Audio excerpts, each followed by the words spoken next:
Now we come to something called very interesting called aqua regia. Learn about aqua regia. Aqua regia. So what is aqua regia? Now aqua regia is a highly corrosive as well as fuming liquid. Very fuming.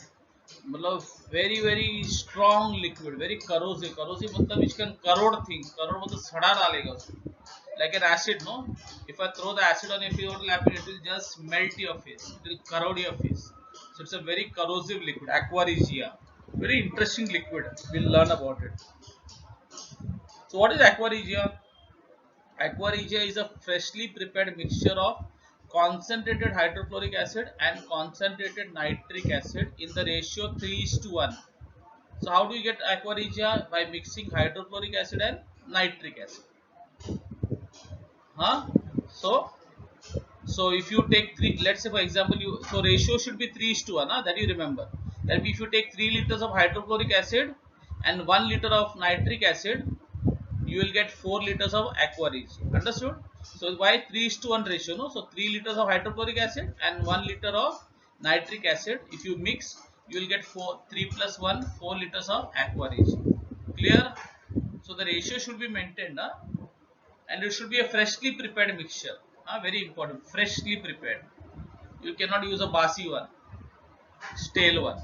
It is very important. It is one of the few reagents that is able to dissolve noble metals like gold and platinum. It is used. It is one of the few reagents, very few chemicals which are there in the world which can dissolve noble metals. Who are the noble metals? Gold and platinum. We know that gold and platinum does not get dissolved in any acid or any base or any liquid in this world, but aqua regia can even dissolve gold and platinum.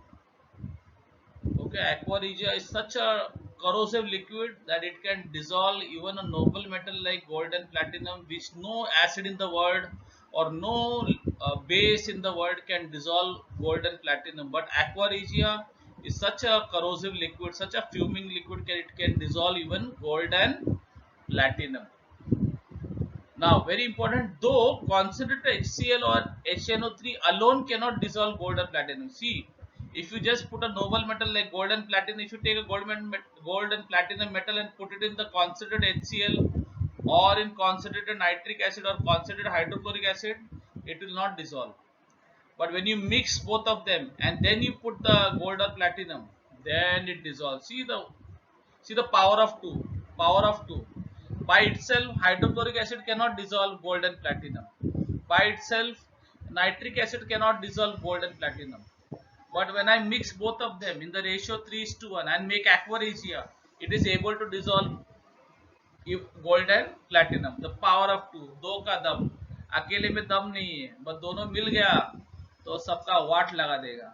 Okay, so that way. So I hope it is clear. Aqua regia, isn't it interesting? Very interesting, no? Very interesting. So we now move on to the next property of metals. Okay, next chemical property of metals. So what is the next property of metals? The reaction of metals with salts of other metals. Salts of other metals. So let's do a small activity. We'll see a small activity which is there in your textbook also. Take a clean iron nail and a clean copper wire. So just imagine, I can't show you. Just imagine that you have a clean iron nail, iron khilla, you know what you put in the wall, you know, for hanging things, and the clean copper wire. Let's say you have a clean copper wire. You have taken, remove the plastic insulation from the electrical wire, and you have a copper wire. Now take copper sulfate solution in test tube A. So in test tube A, what you have taken? Copper sulfate solution, and dip the iron nail in it. So what you have dipped in the copper sulfate solution? Iron nail. Now take ferrous sulfate solution in another test tube B and dip the copper wire in it. So in the ferrous sulfate solution in test tube B, you have dipped the copper wire and keep it for some time. Okay, keep it for some time and observe what happens after some time. So what do you think will happen? Any idea?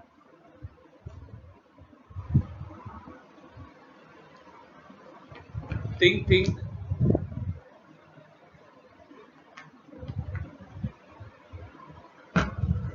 Okay, so I'll tell you the answer. So in test tube A, The grayish iron nail. So the iron nail we know, no? All metals I told you have a silvery gray luster. All metals they look silvery gray. So the iron nail, which is grayish in color, when you kept it in the copper sulfate solution, it turned reddish brown. Why did it turn reddish brown? Very important. What happened?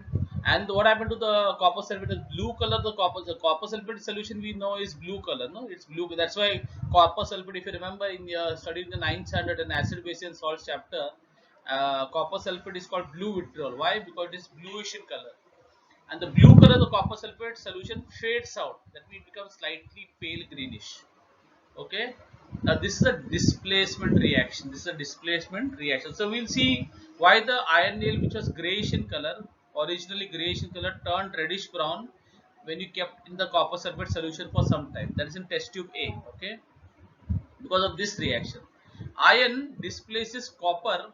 Iron is more reactive, so it displaces copper, which is less reactive, to form ferrous sulfate solution. That's a displacement reaction. So iron, which is highly reactive, displaces copper, which is less reactive, to form ferrous sulfate solution.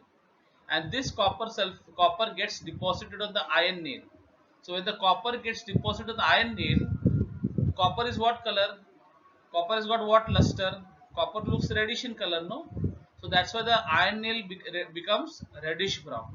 So it was gray in color because the copper deposit, iron displaced the copper. It removed the copper. And what happened to the copper? The copper went and settled or got deposited on the iron nail, and the color of the iron nail changes from gray to reddish brown. Why? Because the copper got deposited, and copper is reddish brown in color. And what happened? Why the blue color of the copper sulfate solution faded out? Faded out becomes halka light color because the copper sulfate solution has got changed to ferrous sulfate solution. It is no more copper sulfate. Now it has become ferrous sulfate. That's why the color changes of the copper sulfate solution from blue. The blue color became pale greenish. I told you, it becomes something like pale greenish yellow. So this is the reaction. So as you can see, the copper sulfate CuSO4 became FeSO4. No, Fe got Fe displaces copper to form ferrous sulfate and copper. Copper deposits on the iron nail and makes it look reddish brown, and the copper sulfate changes to ferrous sulfate, and that's why the color blue color becomes now pale green. Because why greenish color? Because ferrous sulfate, no? Ferrous sulfate. Ferrous sulfate, remember last year we learned about ferrous sulfate. Ferrous sulfate is called what vitriol? Green vitriol. And copper sulfate is called blue vitriol. So blue vitriol becomes green vitriol. That's why the blue color solution we learned here is follow the laser pointer. The blue color becomes greenish color. Becomes what color? Greenish color. I hope it is clear. What happens in test tube B? Simple. In test tube B, no reaction takes place.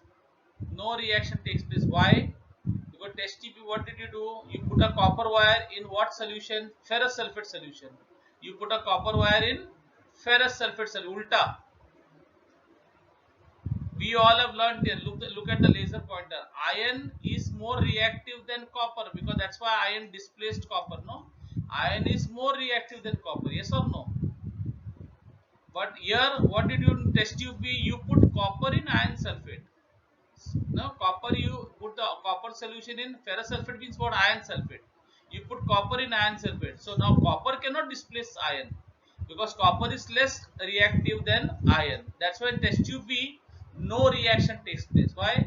Because copper cannot displace iron because copper is very less reactive compared to iron. I hope it is clear. Okay. So in test tube there will be no reaction. Now if you really want to know which metals are how reactive and whether they are low reactive or medium reactive, you want to know about the reactive metals, reactivity of metals, you can refer the table on reactivity of metals on page number 97. So it will give you a fair idea of what it is. Okay.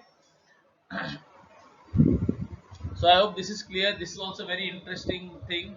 So please learn the reactivity series of metals, which is given on page 97, because this kind of activity or no can come in the exam. In the board exam, always they usually ask you at least one or two activities. Okay. So be prepared, please learn.